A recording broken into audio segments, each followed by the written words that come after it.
Allahumma inna nas'aluka imanan la yartad wa na'iman la yanfad wa murafaqata nabiyyika sallallahu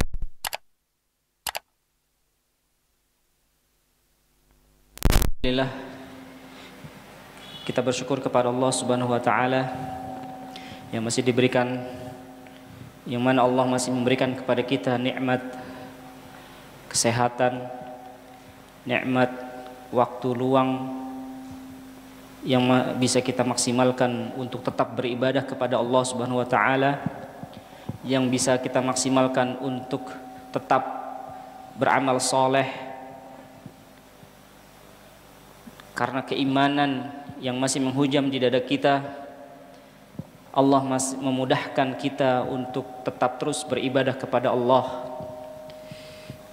Allah Subhanahu wa taala berfirman, "Wa man ya'mal minas solihati min dzakarin aw unsa wa huwa mu'minun fa ulaika yadkhulunal jannata wa la yuzlamuna naqira." Wa man ya'mal minas solihati min dzakarin aw unsa, barang siapa yang mengerjakan amal soleh, baik laki-laki maupun perempuan, wa huwa mu'min, amal soleh tersebut dia kerjakan dilandasi atas keimanan kepada Allah, fa ulaika yadkhulunal jannah, maka balasannya adalah berhak untuk masuk ke dalam surga, wala yuzlamuna naqira, dan mereka tidak dianiaya walau sedikit pun.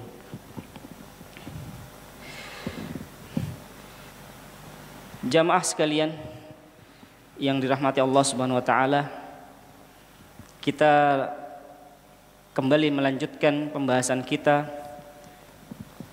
dalam majlis kitab Al-Kabair. Kita mengkaji dosa-dosa besar agar kita bisa senantiasa mawas diri, agar senantiasa kita bisa menapaki kehidupan ini dengan penuh bimbingan daripada Allah dan Rasul-Nya. Kita menjalani kehidupan ini betul-betul dalam rangka mengharapkan perjumpaan dengan Allah di surganya kelak. Maka kita mengkaji Al-Kabair, dosa-dosa besar, agar kita bisa terhindar dari rintangan, daripada kecelakaan selama kita menempuh kehidupan di dunia ini. Maka pada kesempatan yang mudah-mudahan diberkahi oleh Allah dan selalu menuai kemuliaan darinya, kita kembali melanjutkan pembahasan kita pada dosa besar yang ke-33, yaitu larangan menyerupai lawan jenis.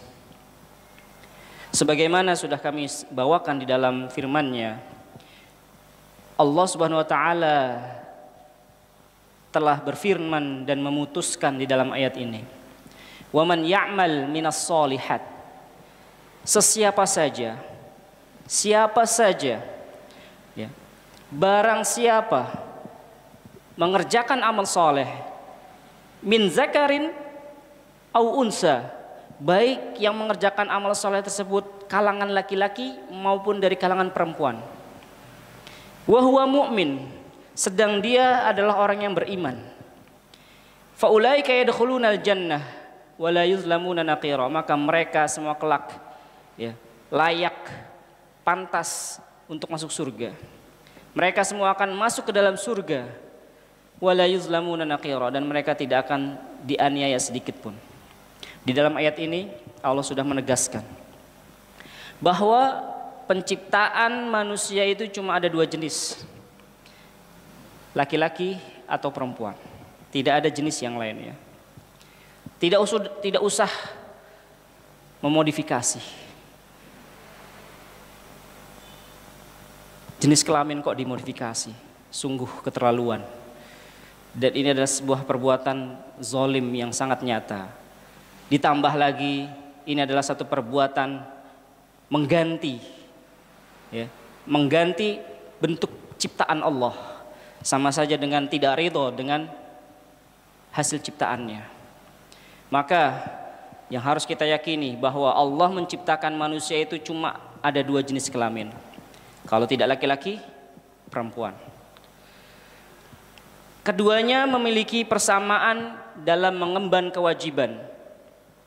Baik laki-laki maupun perempuan sama-sama mendapatkan beban kewajiban untuk beribadah kepada Allah, beriman dan beramal soleh sebagaimana di ayat ini. Maka laki-laki maupun perempuan mereka semua punya tuntutan untuk beramal soleh,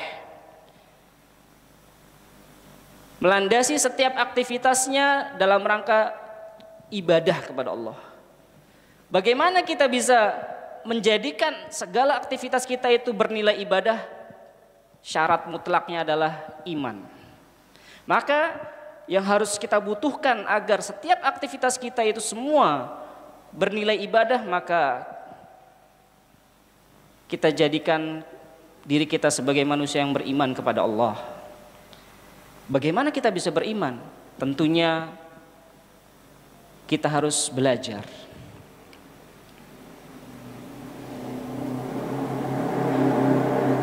Belajar agar bisa menjadi seorang yang beriman. Bagaimana kita bisa beriman kalau kita tidak belajar? Belajar untuk mengetahui siapakah Allah. Belajar untuk mengetahui agama Islam. Belajar untuk mengetahui siapakah Rasul kita Muhammad sallallahu alaihi wasallam. Maka barang siapa yang mengerjakan amal soleh dilandasi dengan keimanan, alias setiap amal soleh yang dilakukan itu tidak lepas daripada nilai ikhlas dan nilai mutaba'ah.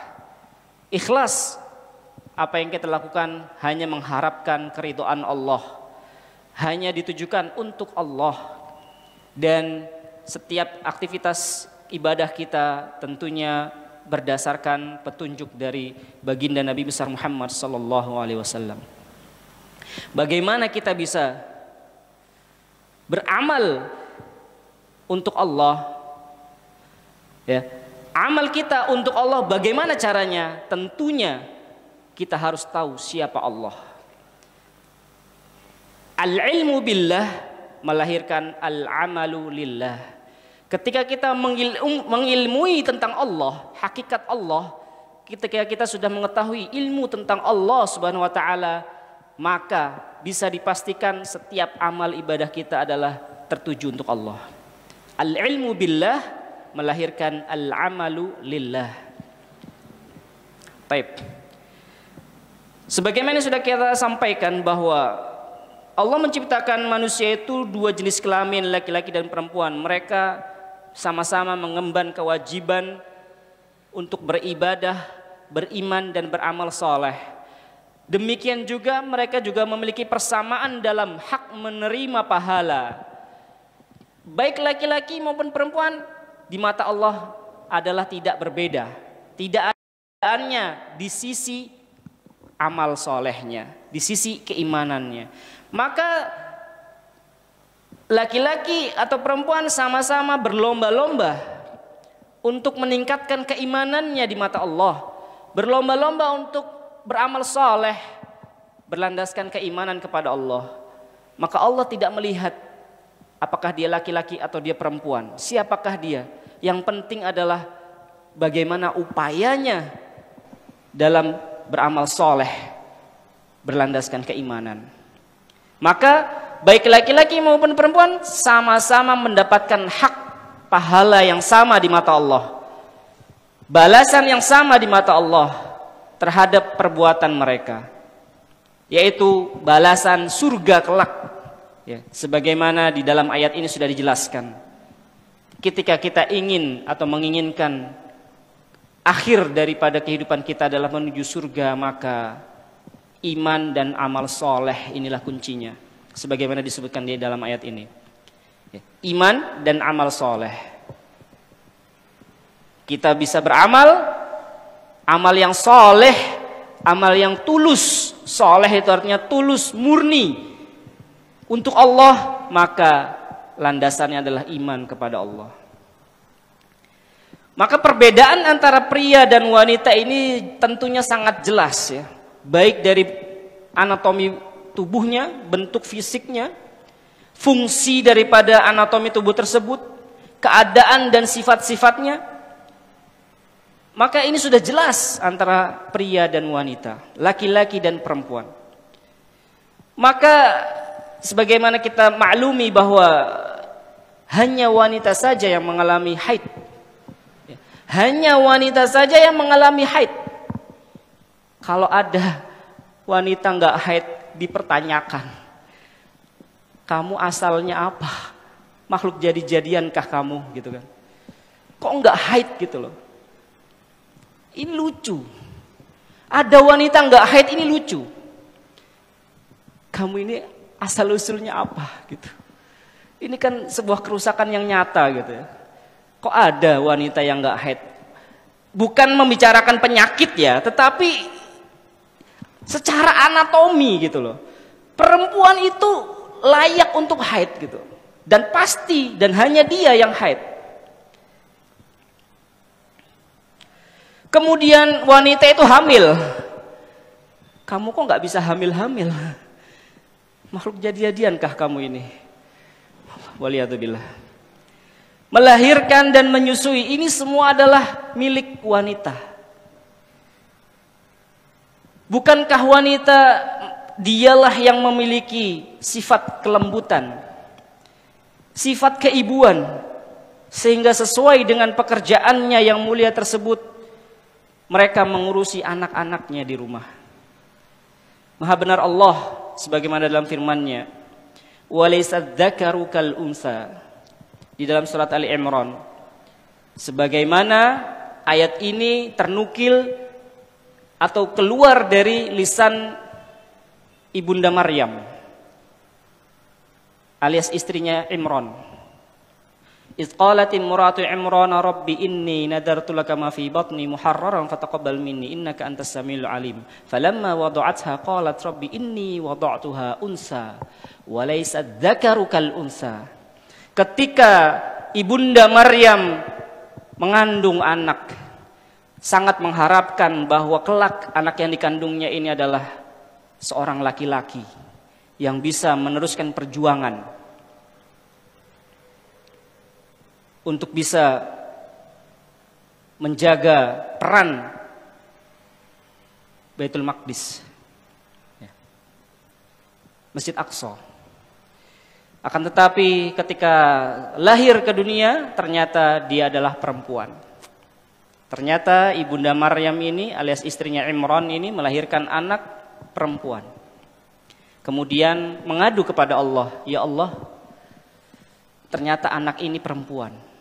Dan dikatakan, "Walaysa dzakaru kal unsa." Dan tidak sama, ya, tidak sama antara laki-laki dan perempuan, itu enggak sama. Tidak bisa disama-samakan. Apalagi berupaya gitu ya untuk menyamakan antara laki-laki dan perempuan. Enggak sama. Laki-laki tidaklah seperti perempuan, kata ibunya Maryam. Kemudian aku beri dia Maryam dan seterusnya. Ini pelajaran ini bisa kita lihat di dalam surat Ali Imran ya. Ayat ke-36. Maka sebagai orang yang beriman, kita wajib untuk menerima dan meyakini ya bahwa kita laki-laki, kita perempuan, kita harus menerima kenyataan tersebut. Karena pasti di dalam penciptaan Allah memiliki hikmah yang terkandung di dalamnya. Maka melalui ayat ini atau melalui pembahasan ini atau melalui kajian dosa besar yang ke-33 ini, Allah dan Rasulnya melarang laki-laki untuk menyerupai perempuan dan begitu juga sebaliknya. Perempuan, wanita dilarang untuk menyerupai laki-laki. Larangan menyerupai lawan jenis. Maka untuk menjaga perbedaan antara laki-laki dan perempuan yang merupakan hikmah Allah Subhanahu wa taala yang Maha Kuasa, agama Islam melarang dengan keras laki-laki menyerupai perempuan. Untuk menjaga perbedaan tersebut, laki-laki tidak sama dengan perempuan, maka agama Islam melarang dengan keras sikap menyerupai laki-laki seperti perempuan. Ataupun sebaliknya, perempuan wanita menyerupai laki-laki. Sebagaimana disebutkan dalam hadis An Ibnu Abbas radhiyallahu anhu maqal, la'ana Rasulullah sallallahu alaihi wasallam al-mutasyabbihina minar rijali bin nisa wal mutasyabbihati minan nisa'i bir rijal. Dari Ibnu Abbas radhiyallahu anhu bahwasannya Rasulullah sallallahu alaihi wasallam bersabda, ya, bahwasannya Rasulullah sallallahu alaihi wasallam melaknat, Rasul sallallahu alaihi wasallam melaknat, la'ana Rasulullah sallallahu alaihi wasallam al-mutasyabbihina minar rijali bin nisa, laki-laki yang menyerupai wanita, wal mutasyabbihati minan nisa bir rijal, dan wanita yang menyerupai laki-laki. Dan sudah menjadi ketetapan bahwasannya ketika Allah ataupun Rasulnya melaknat satu perbuatan, maka ini merupakan sinyalemen. Ini merupakan tanda bahwasannya perbuatan tersebut termasuk dalam dosa besar. Perbuatan yang mendapatkan laknat dari Allah ataupun Rasulnya berarti perbuatan tersebut adalah dosa besar. Wal'iyadzu billah. Syekh Abdurrahman bin Nasir As-Sa'di berkata, ya, mendefinisikan dosa besar, ya, dosa besar itu apa sih sebenarnya? Abdurrahman As-Sa'di, ya, Syekh Abdurrahman bin Nasir As-Sa'di menjelaskan, definisi dosa besar yang terbaik adalah dosa yang mendapatkan had. Jadi dosa besar itu adalah dosa yang pasti mendapatkan had. Had itu maksudnya adalah hukuman tertentu dari agama. Jadi agama menghukumi, ya, langsung memberikan hukuman tertentu di dunia ataupun mendapatkan ancaman di akhirat kelak. Atau dosa besar itu adalah ketika iman itu menjadi tiada, ya, peniadaan iman atau mendapatkan laknat. Nah ini, ketika ada laknat dari Allah dan Rasulnya berarti pasti itu adalah dosa besar. Bahkan dalam satu riwayat Rasulullah SAW memerintahkan untuk mengusir laki-laki yang menyerupai wanita atau wanita yang menyerupai laki-laki dari dalam rumahnya. Masya Allah. Ini adalah bentuk penegasan sikap dari Rasulullah SAW dari agama kita agar tampak jelas perbedaan antara laki-laki dan perempuan, agar tidak ada kerancuan. Makanya mungkin kita bisa memulai, ya, dari diri kita untuk membiasakan, ya, menggunakan aksesoris, ya, pakaian, aksesoris yang kita sebagai laki-laki kita berupaya untuk memakai aksesoris laki-laki yang diperbolehkan, ya, jangan yang dilarang. Sampai-sampai kalau bisa kita menggunakan baju itu jangan baju yang unisex gitu, ya, yang bisa dipakai laki atau perempuan. Kan ini kan menimbulkan kerancuan jadinya. Kok ada baju bisa dipakai laki sama perempuan? Ini maksudnya gimana gitu?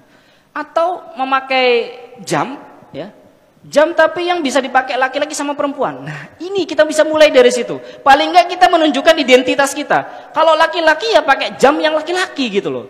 Pakai baju ya pakai baju yang laki-laki. Pakai sepatu yang laki-laki gitu. Jangan pakai sepatu yang bisa dipakai perempuan juga. Wah ini kan, ini sebenarnya adalah kebiasaan atau perang yang dilakukan oleh orang kafir terhadap kaum muslimin agar bisa menjauhkan umat Islam daripada agamanya, agar mereka menjadi terbiasa, ya, untuk memandang penyimpangan-penyimpangan yang terjadi, ya, di sekitarnya gitu. Maka di sini Rasulullah SAW memerintahkan untuk mengeluarkan sesiapa saja laki-laki yang menyerupai wanita dan wanita yang menyerupai laki-laki.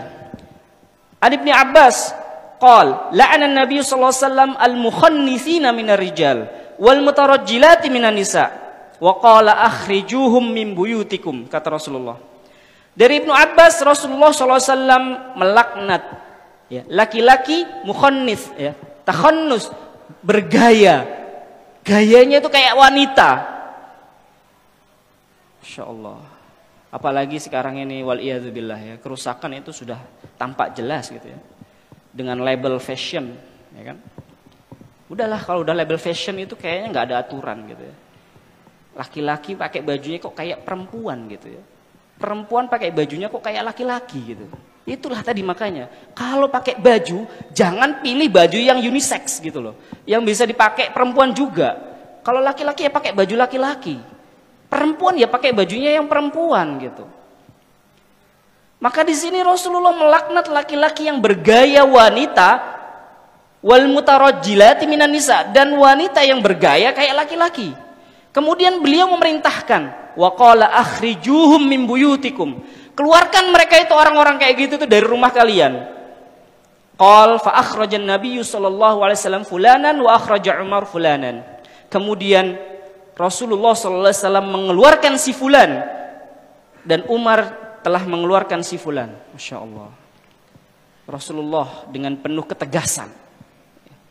Ketegasan itu perlu agar agama Islam itu betul-betul tegak, mulia, memiliki kemuliaan, ya, daripada agama-agama yang lain, memiliki izzah. Ya. Adapun hikmah daripada perintah Nabi SAW untuk mengeluarkan mereka dari rumah-rumah, ya, maksudnya adalah agar mereka tidak menemui para wanita atau laki-laki di dalam rumah. Maksudnya agar mereka itu tidak memberikan pengaruh gitu loh. Maka dikeluarin itu orang-orang kayak gitu. Jangan sampai menjadi penyakit di dalam rumah ya, atau di dalam masyarakat. Ya, kalau di masyarakat kita, di RT kita ada orang yang kayak gitu, segera deh dikeluarin aja itu orang itu ya. Jangan hidup satu lingkungan gitu, karena pengaruhnya itu efeknya besar gitu ya. Apalagi di zaman sekarang nih, Masya Allah.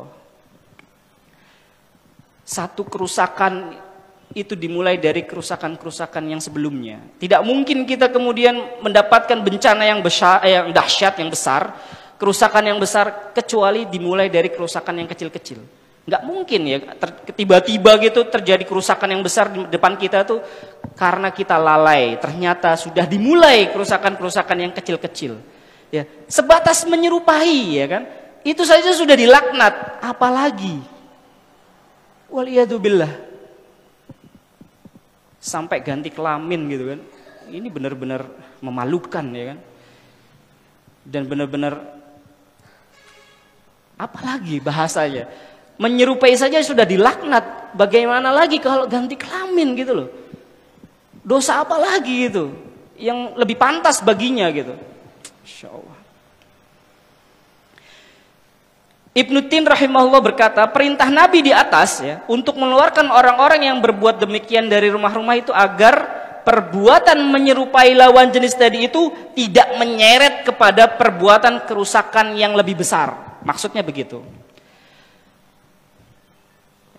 Anak laki-laki kok macak gitu ya, berdandan gitu ya, lama-lama nyisir gitu. Padahal Rasulullah itu mewanti-wanti kalau laki-laki itu jangan suka-suka sering nyisir. Maksudnya itu kalau nyisir rambut bukannya nggak boleh, tapi kelamaan dandan gitu loh. Laki-laki itu nggak sebegitunya gitu loh dalam kaitannya dengan bersolek, karena bersolek itu milik perempuan bukan milik laki-laki. Maka wajar ketika suami dan istri gitu, ketika kita sedang menunggu istri untuk pergi bareng, biasanya memerlukan waktu ya kan untuk bersiap-siap, berdandan dulu. Memang begitulah kebiasaannya perempuan. Kalau laki-laki memang bukan seperti itu gitu. Kemudian di sini Al-Hafidz Ibnu Hajar meringkaskan atau menjelaskan maksud daripada larangan menyerupainya laki-laki dengan wanita atau wanita dengan laki-laki, ya, maksudnya adalah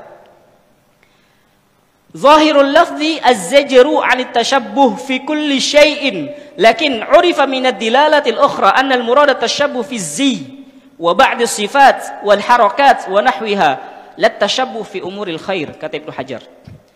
Zahir lafaz dari hadis ini adalah larangan keras terhadap perbuatan tasyabbuh, ya, tasyabbuh menyerupai ya, tasyabbuh laki-laki menyerupai wanita atau sebaliknya. Dalam segala hal, ya, dalam segala hal laki-laki tidak boleh menyerupai wanita. Pun demikian wanita tidak boleh menyerupai laki-laki.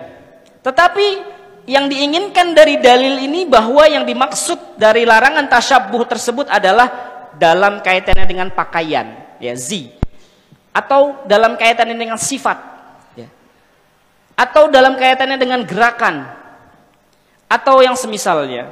Bukan tasyabbuh dari perkara-perkara kebaikan. Ya. Jadi kalau dalam kebaikan, misalnya perempuan ini kok Masya Allah amal soleh, ngaji, hafal Quran, itu kita boleh tasyabuh gitu ya. Menyerupai atau berusaha untuk menyerupai dia dari sisi amal solehnya tuh boleh. Tapi kalau dari tasyabuh di sini adalah dari sisi penciptaan gitu ya, dari sisi takdir yang sudah ditentukan bahwasannya dia jenis kelaminnya laki-laki, ini adalah perempuan, maka nggak boleh. Maka maksudnya adalah la yajuzu lirrajuli at-tashabbuh bin nisa'i fil libas wa zinah allati takhtassu bin nisa' walal 'aks. Maksudnya itu laki-laki tidak boleh menyerupai wanita dalam hal pakaian dan perhiasan yang khusus bagi wanita. Perhiasan yang khusus bagi wanita sebagaimana biasa mereka pakai, maka laki-laki tidak boleh menyerupai, tidak boleh mengenakannya gitu. Demikian juga sebaliknya. Tidak boleh wanita juga memakai aksesoris, perhiasan, pakaian sebagaimana laki-laki memakainya gitu. Di sini kami singkat saja bahwa Ibnu Hajar memberikan tambahan, demikian juga menyerupai dalam gaya berbicara ya. Gaya berbicara, gaya berjalan ya, itu juga tidak boleh laki-laki menyerupai gaya berbicara atau gaya berjalannya perempuan. Atau perempuan menyerupai laki-laki dari gaya berbicara dan berjalannya laki-laki. Baik. Adapun dalam bentuk pakaian, maka ini berbeda-beda dengan adanya perbedaan adat kebiasaan pada setiap daerah. Karena terkadang pakaian wanita suatu kaum tidak berbeda dengan model laki-laki. Akan tetapi model pakaian wanita memiliki keistimewaan tertutup. Model pakaian wanita itu memiliki keistimewaan apa? Keistimewaannya adalah tertutup, ditambah dengan hijab. Adapun celaan tasyabbuh laki-laki menyerupai wanita atau sebaliknya dalam berbicara dan berjalan, ya, khusus bagi yang sengaja melakukannya, ya, sengaja melakukan gaya bicaranya perempuan atau gaya bicaranya laki-laki, gaya berjalannya perempuan atau gaya berjalannya laki-laki.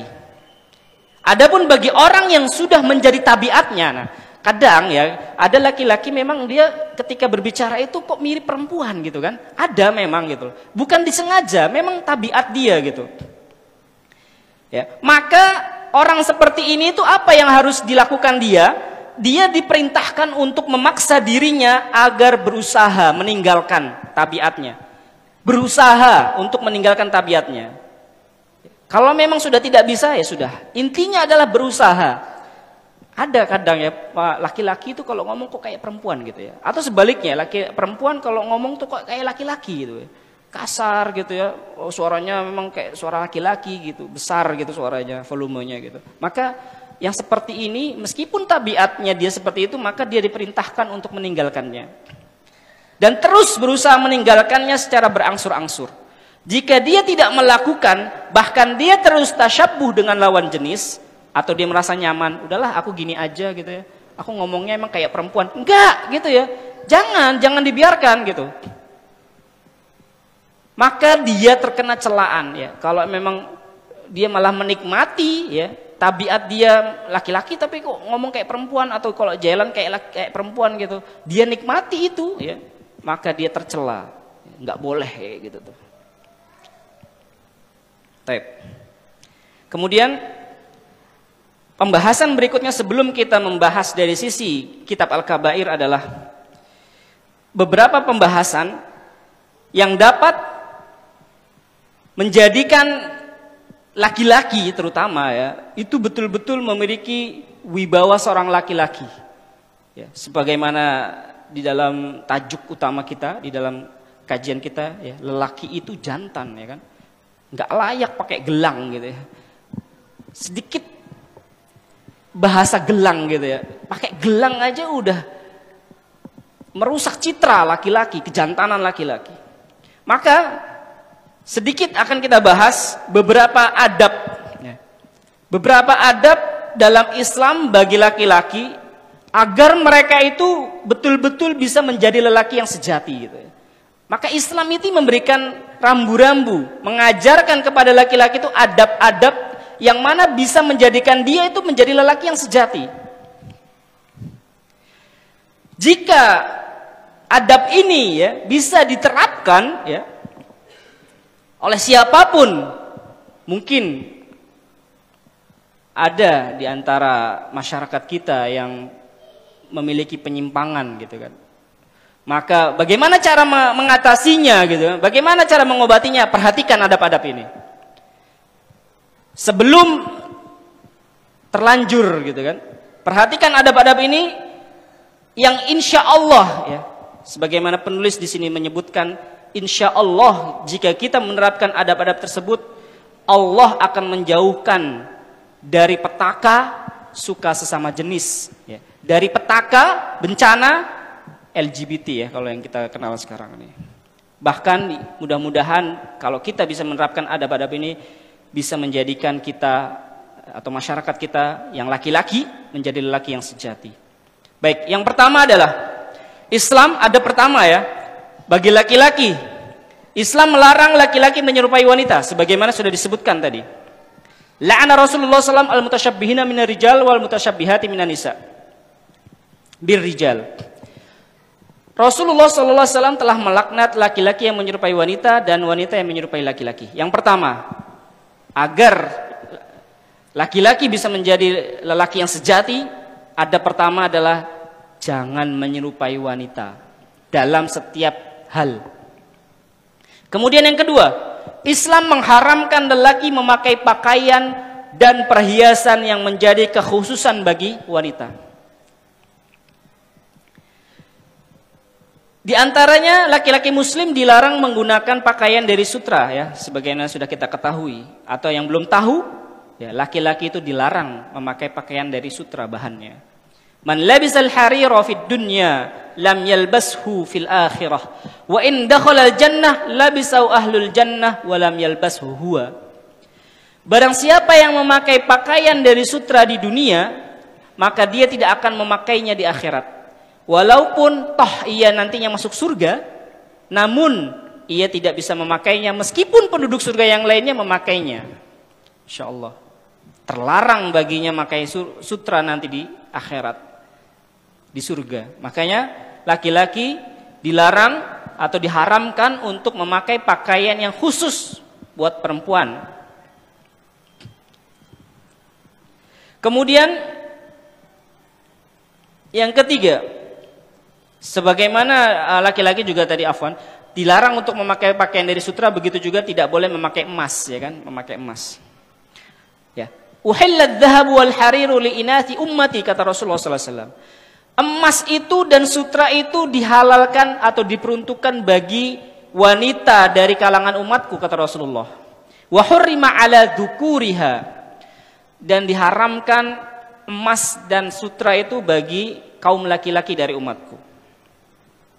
Nah, demikianlah ini ya, agar laki-laki terbedakan dengan wanita dari sisi berpakaian. Maka jangan berpakaian menyerupai pakaian lawan jenis.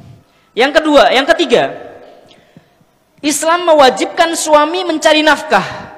Agar lelaki menjadi lelaki yang sejati, maka yang mencari nafkah itu suami, mas, bukan istri. Islam mewajibkan suami untuk mencari nafkah, sedangkan istri ya tidak wajib baginya untuk mencari nafkah. Bahkan kalaupun dia mencari nafkah itu ada syaratnya. Boleh tapi ada syarat-syaratnya. Yang wajib untuk mencari nafkah siapa? Laki-laki. Perempuan bukan suatu kewajiban, tetapi kalau dia mencari nafkah diperbolehkan dengan syarat-syarat. Rasulullah SAW bersabda, "Kafa bil mar'i itsman an yudhi'a man yaqut." Ya, an yudhi'a man yaqut. Cukuplah seseorang itu berdosa bila ia menyia-nyiakan orang yang menjadi tanggung jawabnya, maksudnya orang yang menjadi tanggungannya. Ya, ya. Kafa bil mar'i. Ya. Di sini dengan konteks laki-laki. Cukuplah berdosa seorang laki-laki itu. Ya. An yudhi'a man yaqut, dia menelantarkan orang-orang yang menjadi tanggungannya. Alias dia tidak mencari nafkah, dia tidak bekerja, dosa dia. Kewajiban bagi perempuan adalah berada di rumah. Tidak ada kewajiban bekerja dan mencari nafkah. Bahkan lebih utama bagi para perempuan itu adalah berada di rumahnya. Sebagaimana firman Allah, waqarna fi buyutikunna, dan tinggallah kalian wahai perempuan itu di rumah-rumah kalian. Ya, di sini Ibnu Katsir memberikan pernyataan, ya, berkomentar atau menjelaskan maksud daripada waqarna fi buyutikunna, dan hendaklah kalian wahai para wanita itu tinggal di rumah-rumah kalian, adalah menunjukkan bahwa wanita itu tidak boleh keluar rumah kecuali ada kebutuhan. Kata Ibnu Katsir, wanita tidak boleh keluar rumah kecuali ada kebutuhan. Yang keempat, Islam mewajibkan laki-laki sholat berjamaah di masjid. Wah, ini ciri-ciri lelaki sejati gitu ya, pejantan tangguh gitu ya, adalah mereka yang sholat berjamaah di masjid. Insya Allah. Sedangkan wanita itu lebih baik berada di rumah. Maka sebuah kehinaan ketika laki-laki kok sholatnya di rumah, gak sholat di masjid berjamaah. Agar laki-laki menjadi lelaki yang sejati, Islam memberikan panduan, yaitu apa? Sholat berjamaah di masjid bagi laki-laki. Rasulullah SAW telah bersungguh-sungguh dalam satu hadisnya untuk membakar rumah orang yang tidak sholat di masjid. Insya Allah. Kata Rasulullah SAW, laqad hamamtu an amura bis sholati fatuqam, summa amur rajulan fayusalli bin nas, summa antaliqu ma'iyya birijalin ma'hum hizamun min hatabin ila qaumin la yashhaduna shalah fa ahriqu baitahum, ya, fa ahriqu alaihim buyutahum bin nar. Sungguh aku berniat, ya, benar-benar berniat untuk memerintahkan orang untuk sholat di masjid. Kemudian aku memerintahkan seseorang untuk mengimami, ya, menjadi imam, agar aku bisa keluar, ya, agar aku bisa keluar bersama dengan orang, ya, bersama dengan orang yang membawa kayu bakar, ya. Untuk apa? Untuk menuju rumah orang-orang yang tidak menghadiri sholat, agar aku bisa bakar itu rumahnya, kata Rasulullah. Jadi ini adalah satu ketegasan dari Rasulullah, ya. Sebelum penyimpangan kejiwaan manusia itu terjadi, ya, penyimpangan kejiwaan itu tidak hanya dari laki-laki saja, dari perempuan pun iya juga gitu. Sebelum itu terjadi, maka Rasulullah sudah menangkalnya, menepisnya. Ya, dimulai dari mengeluarkan orang-orang yang menyerupai laki-laki seperti perempuan, dan perempuan yang seperti laki-laki dari rumah. Kemudian, ya, menginginkan, ya, agar seandainya ini, karena memang tidak benar-benar terjadi, karena tidak mungkin gitu ya, Rasulullah membakar rumah orang, karena di dalam rumah itu ada perempuannya, ada anak-anaknya. Tetapi ini kesungguhan gitu loh. Kesungguhan dalam rangka membasmi laki-laki yang nggak mau sholat di masjid. Ya. Dengan apa? Dengan sungguh benar-benar aku berniat, ya, memerintahkan orang-orang untuk sholat berjamaah di masjid. Kemudian ketika sholat itu sudah mau dikerjakan, maka aku memerintahkan orang untuk maju untuk mengimami. Sedangkan aku, kata Rasulullah, pergi keluar bersama dengan orang yang membawa kayu bakar untuk mencari rumah-rumah yang tidak sholat ke masjid. Gitu. Rumah-rumah orang-orang yang tidak mau sholat ke masjid, biar aku bakar aja, gitu, kata Rasulullah. Andaikan di rumah-rumah tadi tidak ada wanita dan anak-anak kecil, beliau sudah melakukan hal tersebut, ya. Sebagaimana dalam riwayat Ahmad disebutkan bahwa beliau sallallahu alaihi wasallam bersabda, "Laula ma fil buyuti minan nisa'i wa dzurriyyati la aqamtu shalah salatal isya'i wa amartu fityani yuharriquna ma fil buyuti bin nar." Andaikan di rumah-rumah tadi tidak ada wanita dan anak-anak kecil, sungguh aku akan dirikan sholat isya, kemudian aku perintahkan para pemuda untuk membakar rumah-rumah orang-orang yang tidak sholat ke masjid dengan api. Kemudian yang kelima, Islam mewajibkan sholat Jumat untuk laki-laki, sedangkan wanita tidak diwajibkan. Di sini ulama sudah bersepakat bahwa wanita tidak wajib melaksanakan sholat Jumat. Ya. Al-Jum'atu haqqun wajibun ala kulli muslim. Ya. Ala kulli muslim. Salat Jumat itu adalah wajib bagi setiap muslim. Ya, muslim di sini bukan muslimah, jelas-jelas muslim loh, bukan muslimah ya kan. Muslim. Kecuali 4 orang yang tidak diwajibkan kata Rasulullah. Ya, abdun mamlukun, aw imra'atun, aw sabiyun, aw maridun. Yang tidak wajib sholat Jumat yang pertama adalah budak. Ya. Hamba sahaya, abdun mamluk, hamba sahaya. Yang kedua adalah imra'atun, para wanita. Yang ketiga adalah sabiyun, anak kecil. Ya. Dan yang keempat adalah maridun, orang yang sedang sakit. Ya, orang yang sedang sakit tidak boleh sholat Jumat, atau bukan tidak boleh, tidak wajib untuk sholat Jumat. Maka memang betul ya, kalau lagi sakit jangan ke masjid gitu loh. Ya, sebenarnya simple aja gitu kan, dalam menghadapi permasalahan yang kita sedang hadapi gitu. Ketika wabah itu memang sudah mewabah, yang paling betul adalah ketika sakit ya jangan keluar rumah gitu kan. Simple gitu loh. Ketika keluar rumah ya akhirnya penularan segera cepat terjadi. Makanya memang kalau orang sakit itu ya ada uzur untuk tidak sholat berjamaah ke masjid. Yang ketujuh, yang keenam, Islam mensyariatkan ketika mengingatkan imam dalam sholat, ya imam lagi salah waktu sholat berjamaah, laki-laki itu dengan suara dan perempuan dengan tepukan, gitu ya. Dengan mengucapkan subhanallah. Ketika ini pernah kasus ya di zaman Rasul, turunnya atau asbab urut ya, sebab terjadinya hadis ini adalah ketika imam sholat dan salah, itu para wanita mengingatkan imamnya dengan suara, maka dikasih tahu oleh Rasul. Ya, mengapa kalian tadi tidak bertepuk tangan saja atau banyak bertepuk tangan, ya kan? Barang siapa menjadi makmum lalu merasa ada yang salah dalam sholatnya, maka hendaklah dia membaca tasbih bagi laki-laki. Kemudian bertepuk tangan untuk perempuannya. Jadi kalau dalam sholat ya, dalam kasus sholat aja, ini kan untuk membedakan gitu. Laki-laki seperti ini, perempuan seperti itu gitu. Sudah ada batasannya, sudah ada letak pemisahnya, perbedaannya gitu. Kalau lagi sholat imamnya salah, laki-lakinya tepuk tangan, kamu perempuan apa laki-laki? Kalau laki-laki ya sebutkan subhanallah gitu. Kalau perempuan cukup tepuk tangan aja. Tepuk, bukan tepuk tangan, tepuk gitu. Bertepuk tangan. Yang ketujuh, Islam menganjurkan agar laki tidak sisiran setiap hari. Masya Allah. Ya, laki-laki itu pantang sisiran gitu ya. Maksudnya tuh bukannya tidak bersisir ya, tidak nyisir bukan, tetapi bersolek, berdandan gitu ya. Nah Rasulullah SAW anit tarajjul illa ghibban ya. Rasulullah SAW melarang laki-laki menyisir rambutnya kecuali ghibban. Kata Rasul, ghibban itu maksudnya gimana? Sehari nyisir, sehari enggak nyisir. Maksudnya begitu. Konteks hadisnya begitu gitu ya. Tetapi bukan berarti tidak boleh menyisir setiap hari, bukan.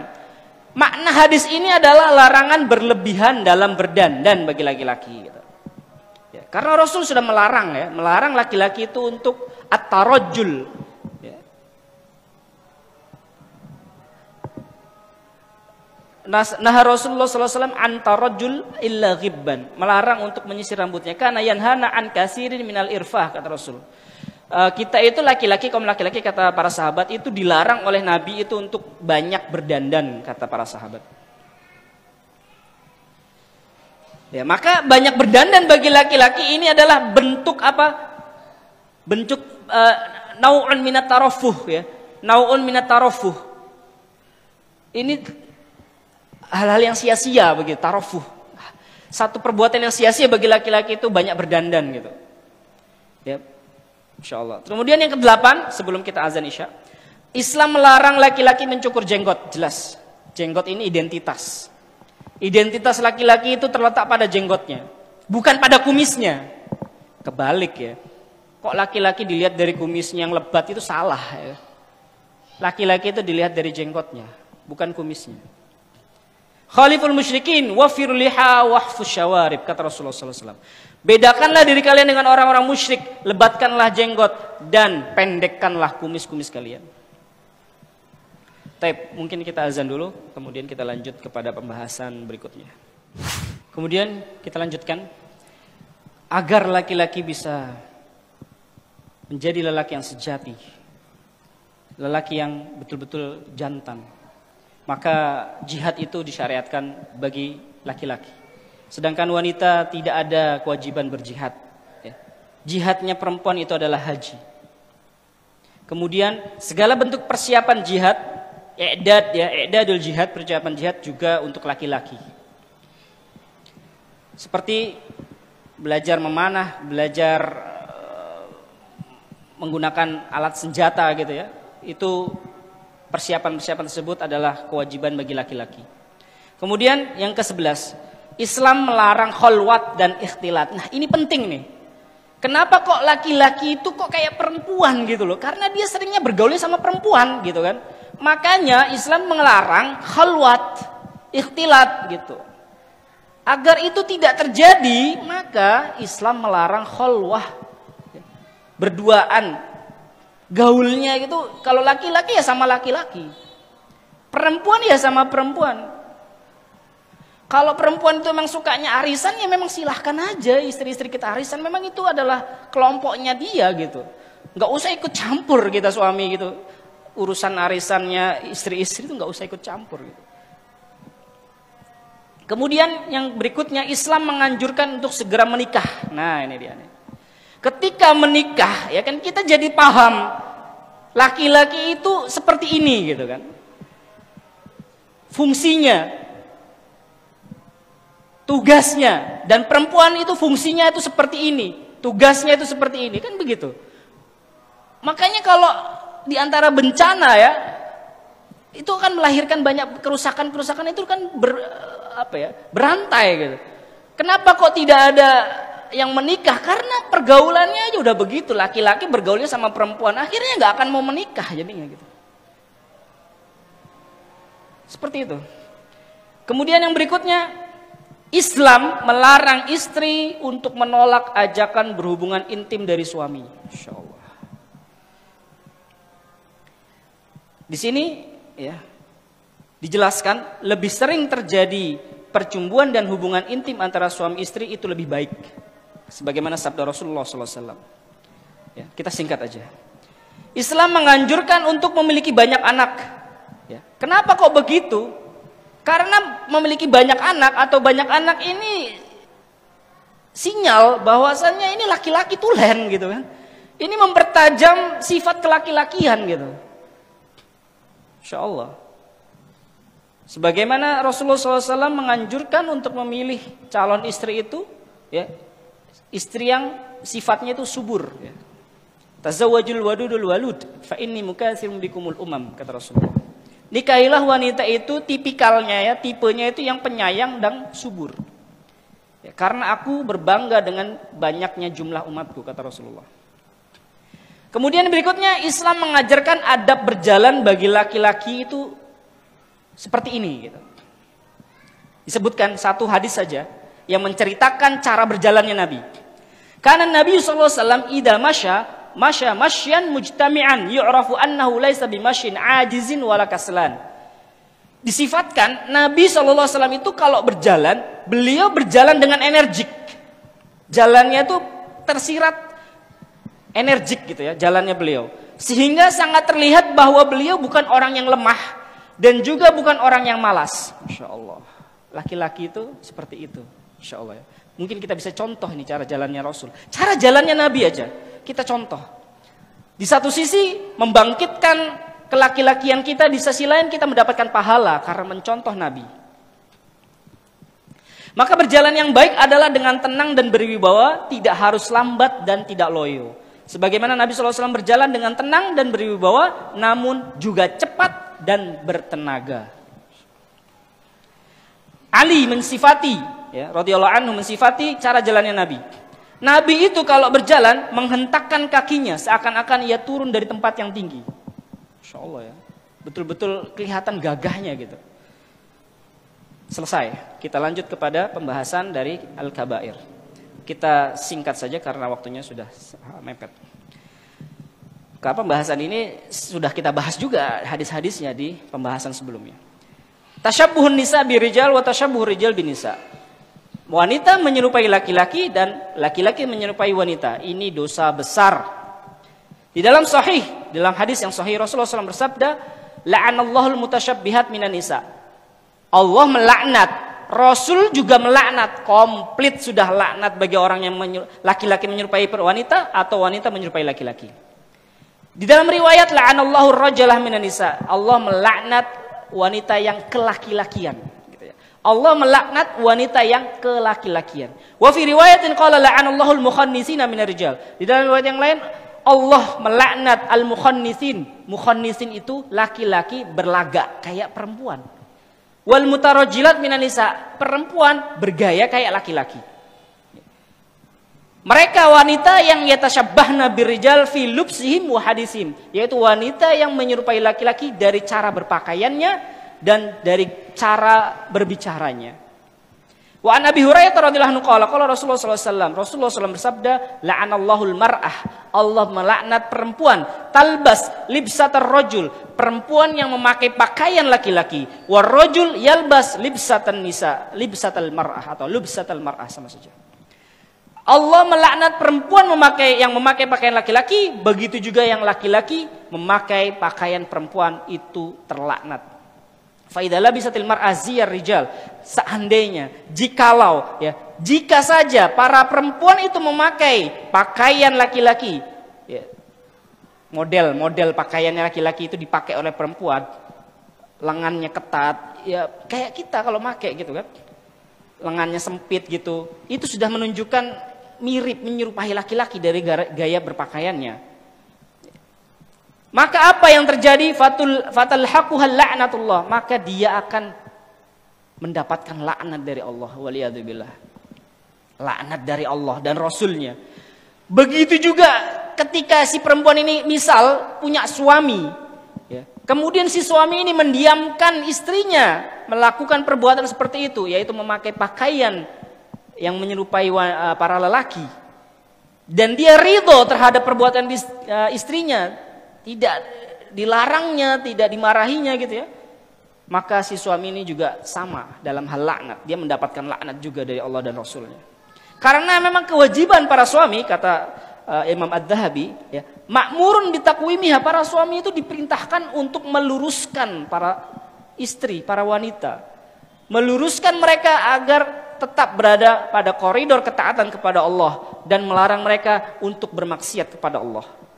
Ya, ku anfusakum wa ahlikum nara, kata Allah Subhanahu wa taala. Ya, jagalah, berhati-hatilah.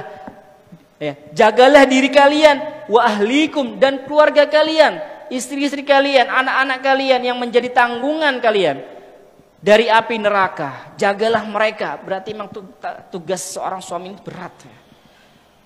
Yang mana api neraka itu bahan bakarnya adalah dari manusia dan batu. Ya. Api itu biar tetap terus menyala, bahan bakarnya apa? Kan harus ada bahan bakarnya. Ya, manusia itu. Makanya nanti di neraka itu, manusia itu dihukum, ya, disiksa dengan api, hangus, terbakar, mati, hilang, hidup lagi. Terus aja gitu. Agar api ini nyala terus gitu. Dan itu sampai tidak ada batasan, ya Allah, kekal gitu ya, disiksa terus. Kita hidup di dunia ini nggak lama, tapi siksaannya selama-lamanya, kan ini sesuatu yang aneh gitu kalau kita mengedepankan kehidupan dunia daripada akhirat. Dunia itu cuma sementara, akhirat itu selamanya. Bagaimana ini? Kok kita menukar kehidupan yang sementara ini dengan kehidupan yang selamanya gitu? Kemudian ada satu hadis dari Nabi SAW yang berbunyi, al-ana halakatir rijal idza ata'atin nisa. Masya Allah, meskipun hadisnya dhaif ya. Sekarang ya, binasalah para lelaki. Kapan? Ketika mereka mentaati apa yang menjadi kemauan para istri-istri, para wanita. Masya Allah. Ketika laki-laki sudah gampang ya untuk mengiyakan apa yang menjadi permintaan daripada istrinya, wanita-wanita yang menjadi tanggungannya, binasalah dia. Tetapi ini hadisnya dhaif ya. Wa qala Al-Hasan, di sini Al-Hasan Al-Basri memberikan komentar, wallahi ma asbahal yaum rajulun yuti'u imratahu fi ma tahwa. Demi Allah, tidaklah sekarang ya, ketika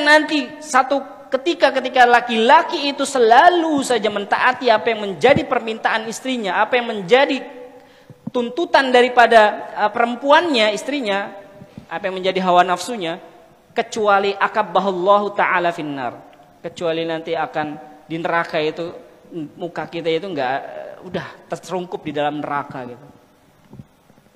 Wa qala sallallahu alaihi wasallam, sinfani min ahlin nar lam arahuma qaumun ma'ahum siyatu adnab ka'adnabil baqar yadribuna bihan nas wa nisaun kasiyatun 'ariyatun ma'ilat mumilat ru'usahunna kasnabil bukht.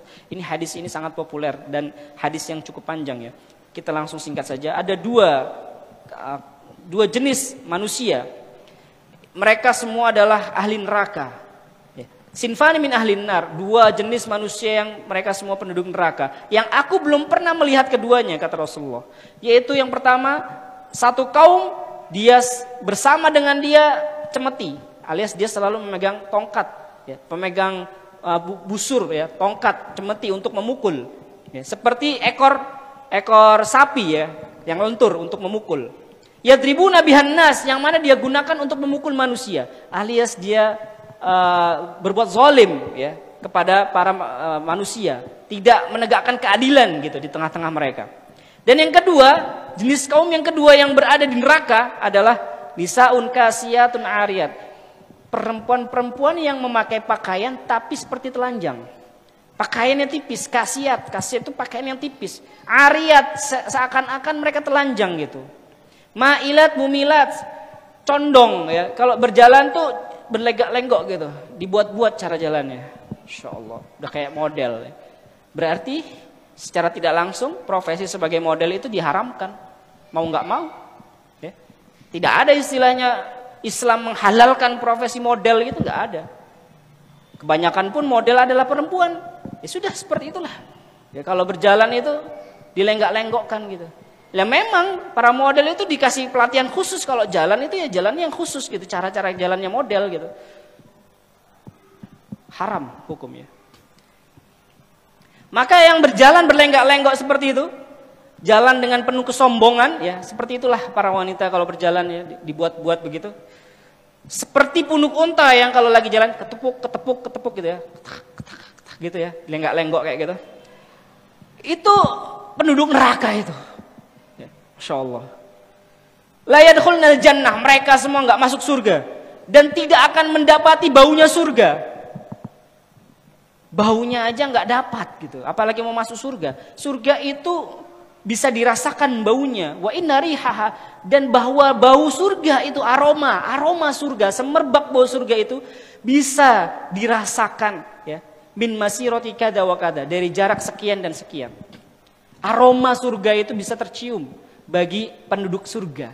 Jadi kalau kita nanti di akhirat bisa mencium bau surga, insya Allah alamat kita adalah penduduk surga.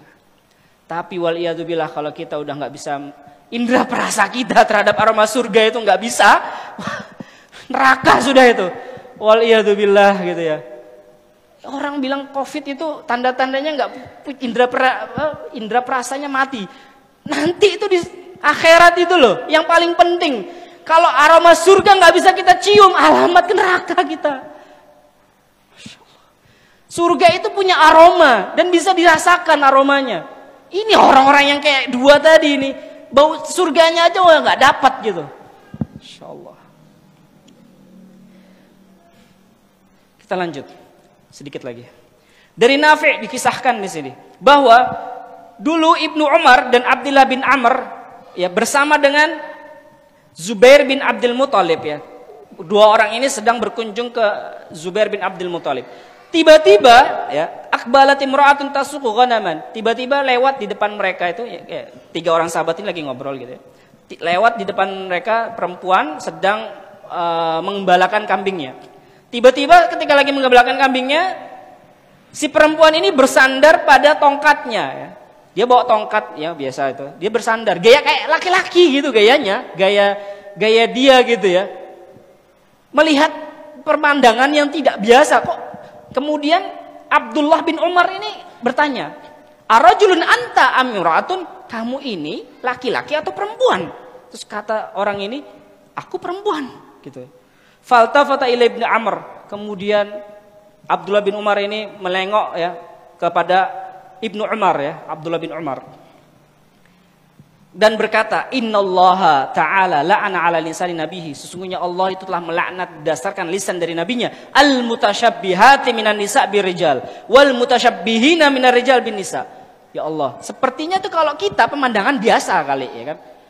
Perempuan mengembala kambing bawa tongkat, kemudian dia bersandar pada tongkatnya. Tapi ini menunjukkan kualitas keimanan para sahabat sama kita tuh jauh sekali ya. Pemandangan seperti ini nggak layak gitu loh bagi mereka. Kok ya perempuan kok kayak begitu gitu ya kan. Cara mengembalakan kambing aja kok dikomentari gitu loh. Ini gayanya laki-laki, bukan gayanya perempuan gitu. Akhirnya keluarlah hadis ini. Kemudian selanjutnya, dan di antara perbuatan-perbuatan yang termasuk dalam kategori mendapatkan laknat ya dari Allah dan Rasulnya bagi perempuan adalah izharuz zinah wad dhahab wal lu'lu' min tahtin niqab. Memperlihatkan ya, menampakkan perhiasan ya, perhiasan emas. Intinya tuh perempuan itu memang boleh pakai perhiasan emas tuh boleh, tapi kalau ditampakkan ya, ditampakkan seperti gitu itu mendapat laknat gitu.